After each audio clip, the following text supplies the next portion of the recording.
Hey everyone, welcome back to the Dustytron channel, and today we're presenting part 4 of our division previews, the AFC North. As always, like that video and subscribe to the channel below to stay up to date on all the great content that we're posting, and be sure to follow my socials, which are linked in the description below.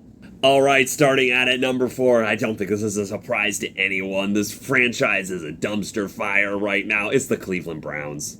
I can think of them and probably one other team in the league that just really needs to hit the reset button. They gotta hit it now. The Deshaun Watson trade, I think we can all agree, terrible. The owner has even come out and said so himself. They need to move on. And consider me skeptical, but bringing in Kenny Pickett, Joe Flacco, who you had that magical 2023 end of the year with, and then drafting 2 quarterbacks, just kind of stocking up the quarterback room, kind of throwing low-cost solutions at it and hoping maybe one hits, I don't think it's really going to do anything this year. Now, I'm not going to sit here and say I'm one of those people who thought Shedeur Sanders was going to fall to the 5th round of the draft. I wasn't. I honestly thought he was going to the Saints. I thought he'd be a first-round talent, overdrafted. I think he's got some potential, but I think he was way overhyped going into the draft. But yeah, I did not anticipate that he would fall to 5th. Now, what makes no sense to me is why the Browns drafted Dillon Gabriel first? Maybe there's something I'm missing, but it just doesn't make a lot of sense. But yeah, this offense, really bad last year. 28th overall, 22nd passing, 29th rushing. They're missing Nick Chubb there. They don't have him anymore. Jerome Ford is first on the depth chart, and they did draft 2 rookie running backs that'll probably compete for starting job, because I don't really think Jerome Ford's going to hold that down. But yeah, there's not a lot to work with on this offense. Jerry Jeudy was starting to show promises last year of maybe being a legit number 1 wide receiver, but outside of that, they don't have that much to work with. And when you're throwing a rookie quarterback into that situation, whether that be Dillon Gabriel or Shedeur Sanders, it's not going to work very well. There are a lot of situations where maybe Shedeur would have worked. I feel like the Browns is one of the worst fits for him. And here's the major question, and I think the Browns are starting to show that they're going more towards the direction of a rebuild by trading away Travis Hunter, and the major question is, are they going to regret that? Now, they got future picks, and they drafted Mason Graham, which I think is a great pick, great defensive tackle out of Michigan. He's going to be a key piece on that defense. But you could have had a potential generational 2-position player. Now, I think he's a flashy pick. I think he'll be really good on the offensive side of the ball, but being able to play both offense and defense in the NFL against the absolute best in the league, I'm a little skeptical of that. I think he'll probably end up playing primarily on the wide receiver offensive side of the ball. I don't think he'll take too many defensive snaps. And yeah, on the defensive side of the ball, they still have some talent, especially at the cornerback spot. They've still got Denzel Ward. They've still got Greg Newsome. So they didn't really need Travis Hunter in the cornerback spot. And another thing, they did re-sign Myles Garrett, and this is kind of I think they're trending towards a rebuild, but re-signing Myles Garrett when they could have gotten a draft haul for him doesn't really align to that. Now, that being said, that could be because Cleveland fans really like Myles Garrett, and honestly might just be a move by ownership to sell some tickets. Who knows? But they paid him a lot, and he's staying there now, so they did that. Their defense definitely took a step back last year. 19th overall, 12th in passing, 21st in rushing. That's nothing spectacular. Low to middle of the pack, definitely trending more towards lower end of the league. I think they maybe bringing back Joe Flacco. They're trying to catch that magic in a bottle they got back in 2023. I do not see it happening this year. I see the Browns being a complete mess. They're probably a 3 to 5 win team, and I think that they're definitely bottom of the cellar in the AFC North. All right, moving right along. I've got the Pittsburgh Steelers at number 3. And yeah, the Pittsburgh Steelers, under Mike Tomlin, they've never had a losing season. But fans are starting to get frustrated because This team is like just above mediocre, but never hits the reset button and never gets a high enough draft pick to really make a serious impact.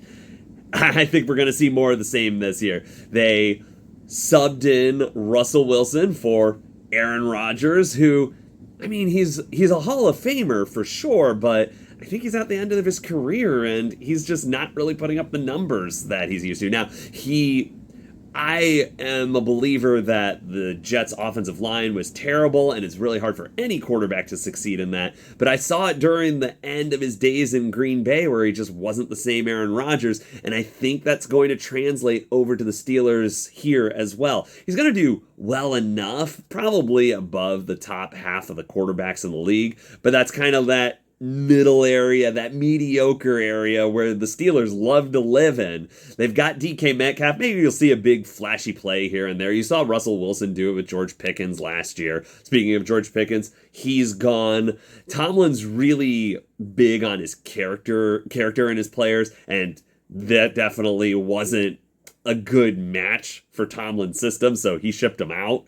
But yeah, I see maybe Pittsburgh offense is a little bit improved, but I think you're still kind of looking at that 9-8, 10-7. I mean, you can guarantee that Mike Tomlin is going to get those 9 wins, but it's either he's missing the playoffs or it's going to be an early exit in the wild card. Now, if you look at how the Steelers were built last year on the offensive side of the ball, it was really running the football. They were the 23rd overall offense, 27th passing, but 11th rushing, which is pretty good, almost top 10. And Najee Harris had a pretty good year last year. Now, that being said, Najee Harris is gone. He went to the Chargers. It's Jaylen Warren, and I think Jaylen Warren was better as more of a change of back player, him being the lead player, and they've got a couple of other running backs on there like Kenneth Gainwell. Like, yeah, sure, this is definitely a running back by committee team, but is it going to be as good as last year? I'd predict no. And do I really see Rodgers and DK Metcalf elevating that 27th passing offense to something significantly more?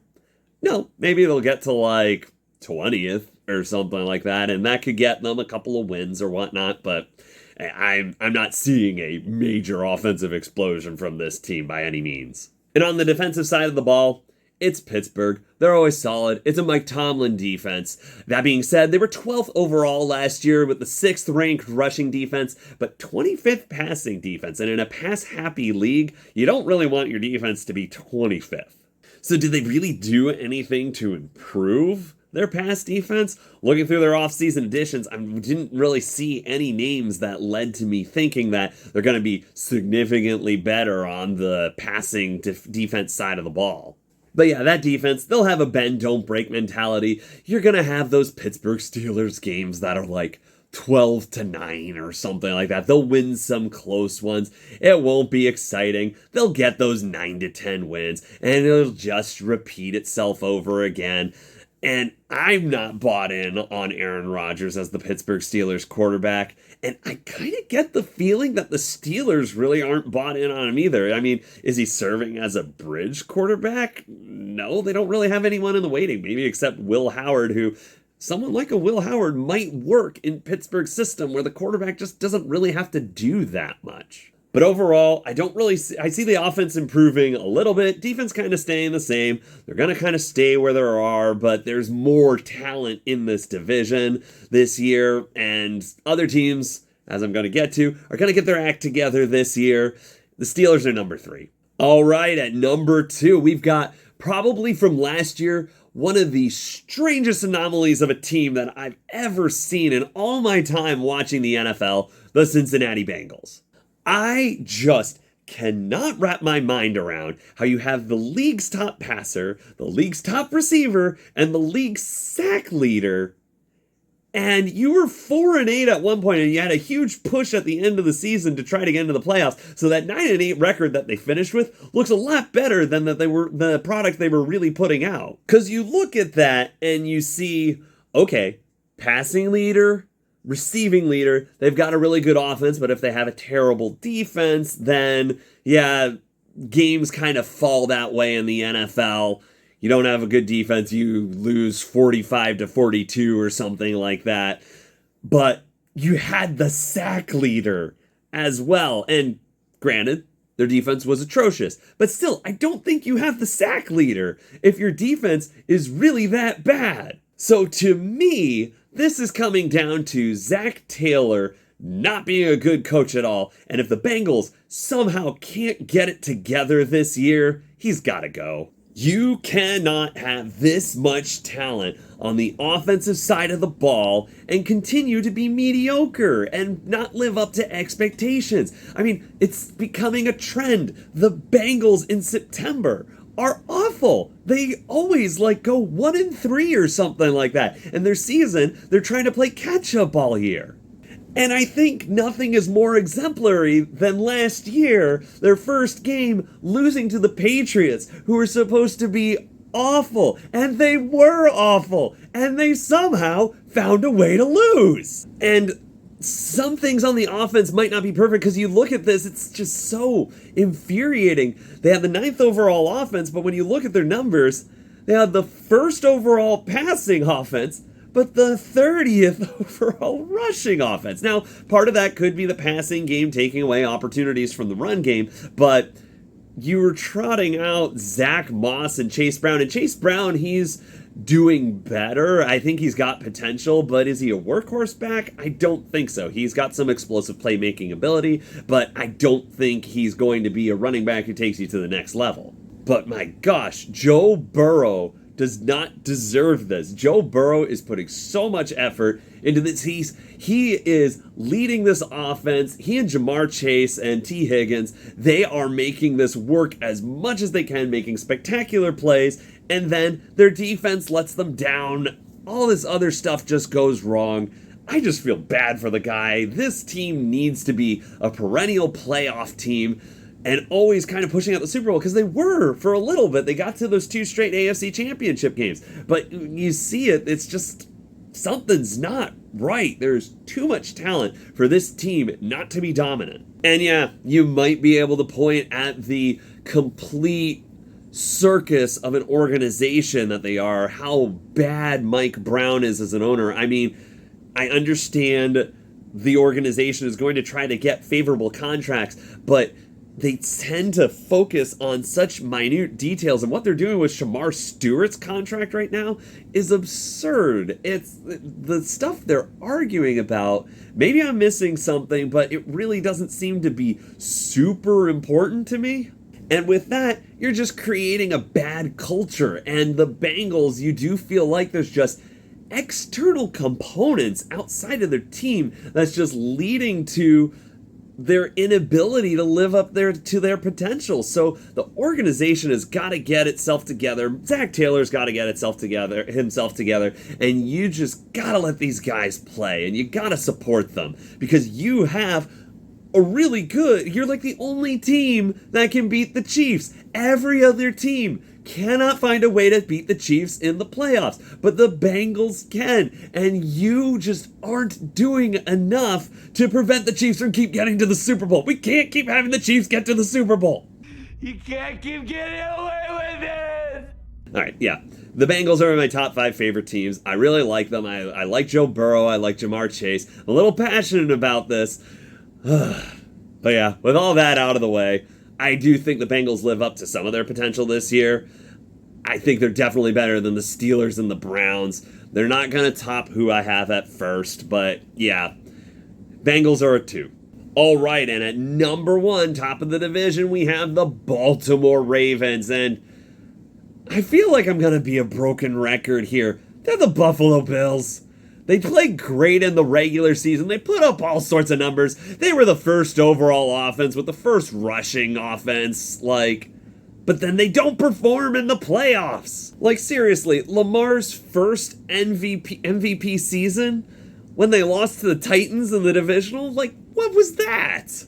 And then, to Baltimore's credit, they did win a playoff game last year, but it was basically a layup against a Steelers team that had all but given up on the season. They had no life in them. And then they go in to Buffalo, and that game, Buffalo should have ran away with it. But they got themselves into a hole with all of their turnovers and sloppy play. They were lucky to get back into that one. the game was closer than it should have been. But yeah, on the other side of the ball, the Ravens defense is normally known for being really, really good, but their defense, it's ranked 10th overall, but that passing defense was atrocious, 31st in the league. Now granted, they also ranked first in rushing, and I think a lot of that is because people were passing the ball on them so much. They were giving up over 250 passing yards per game. That being said, they had so much offensive firepower on the other end of the ball with Lamar Jackson and Derrick Henry having an amazing year that it didn't end up impacting them in the regular season. But that's not talking about the playoffs.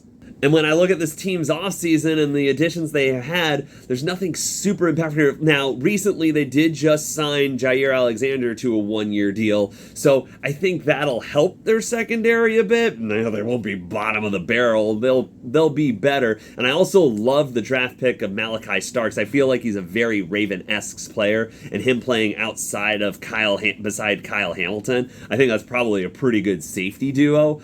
But yeah, I really get the feeling that this team is going to do the same thing this year. They're going to put up big numbers in the regular season, but when the playoffs come, regardless of if the Chiefs are mediocre, they're still going to find a way to lose in the playoffs. So I think they are the best team in this division for regular season purposes, and maybe if they go against the Bengals in the postseason, the Bengals will win that because the Bengals seem to be better in the postseason than Baltimore is.